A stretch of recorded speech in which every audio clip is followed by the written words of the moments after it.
Let me ask you something.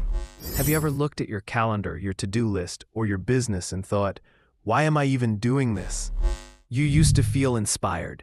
You had big dreams. But now, it's just pressure, deadlines, and noise. If your purpose feels blurry right now, you're not broken.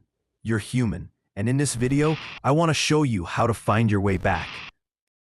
When we first start a business or step into leadership, our why is loud and clear. We're fueled by passion, purpose, and a vision of something better.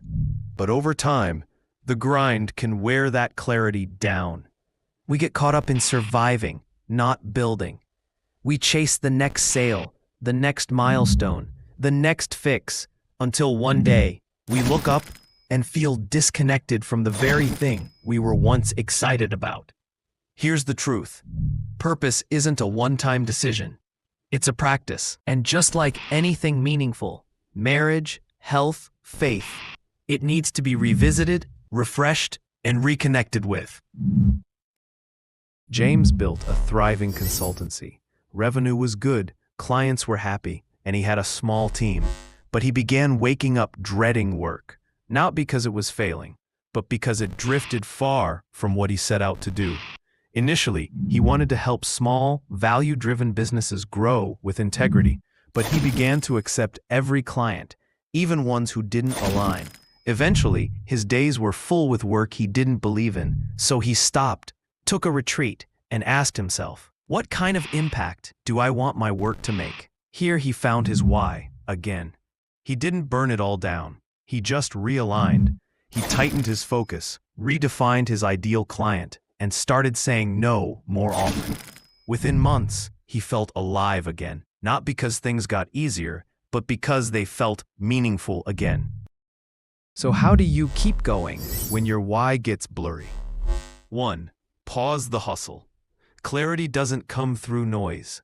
Take a step back, even if it's just an hour. Reflect. 2. Reconnect with your origin story. Why did you start this in the first place? What problem were you passionate about solving? Write it down, speak it out. 3.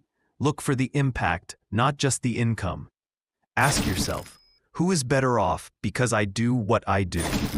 Even if it's just one person, that matters. 4. Simplify your focus.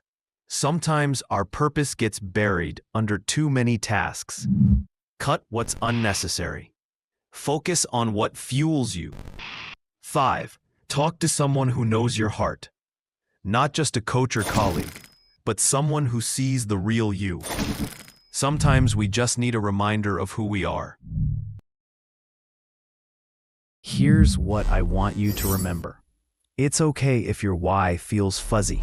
It doesn't mean you've failed. It just means it's time to pause, breathe, and come home to it again. Because the world doesn't need more burnt-out business owners. It needs leaders who remember what they're fighting for. It needs you, clear, aligned, and alive. So don't quit. Don't throw it all away because the fire feels dim right now. Instead, rekindle it. One small spark is all it takes to light it back up. If this message spoke to you, subscribe to the channel and join a community of business owners who are building with purpose. And drop a comment. What's one reason you started your business? Let's remember our why and keep moving forward together.